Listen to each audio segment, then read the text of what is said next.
Kryetari Gjorgje Ivanov këtë pasdite I dorëzoi mandatin për formimin e qeverisë së re liderit të VMRO-DPMN-s Nikola Gruevski. Ai ka 20 ditë për të dorëzuar pranë kuvendit programin dhe propozimet për qeverinë e re, ndërsa qeveria e re duhet të zgjidhet me shumicë votash nga numri I përgjithshëm I deputetëve në kuvend. Nëse Gruevski nuk arrin të formojë qeverinë brenda 20 ditëve, ja kthen mandatin kryetarit Ivanov, ndërsa ai pastaj ja dorëzon atë partisë së dytë me radhë sipas numrit të votave të fituara gjatë zgjedhjeve. Qindra anëtar të 4 sindikateve të përjashtuara nga Zhivko Mitrevski këtë mëngjes po protestojnë para lidhjes së sindikatës do Maqedonisë sepse nuk u është lejuar që të hyjnë në mjediset e sindikatës.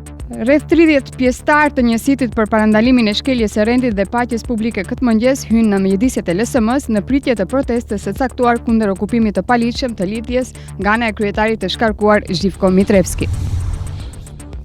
Presidenti I posaçgjedhur I SBA-ve Donald Trump vendosi që pas inaugurimit të tij në 20 janar të mos lejojë qëndrimin në pozitat e caktuara si ambasador politik, ambasadorët e caktuar nga paralësit I Barack Obama. Sajti Politico publikoi se Departamenti I Shtetit nga data 21 dhjetor do u dërgojë njoftime ambasadorëve të cilët do duan të lëshojnë pozitat e tyre. Në listën e ambasadorëve të lidhjes së në punësve diplomatik, amerikanët jashtë vendit nga gjithsej 188 pozita, 53 janë pozita politike, ndërsa të tjerat diplomat karriere, ku bën pjesë edhe ambasadori në Republikën e Maqedonisë, Jez Bailey.